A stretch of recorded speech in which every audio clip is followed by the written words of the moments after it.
Hi guys, pag-usapan lang natin ito guys yung ah, kailangan ba ito masunod na panuntunan episode 4. Guys, sa lahat ng sitwasyon na o office, lugar, kahit sa grupo may mga panuntunan na dapat natin sundin.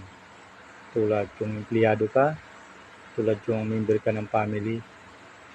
Sa family guys, may mga panuntunan lalo na kung ang sinusunod natin mula sa mga ninuno natin na dapat member ka sa ganitong pamilya ay hindi ka dapat sasali sa ganitong grupo. May mga ganong pamilya guys.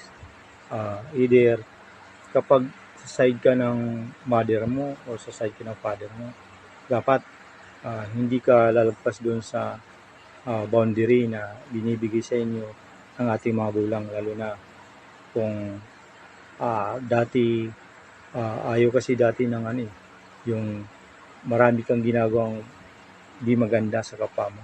Ako, mano yun. Laking sa iyo yun, magiging blacklisted kasi sa mga pamilya no, kung ginagawa mo yun. Parang ikaw yung lagi sumusuway sa mga utusan yun.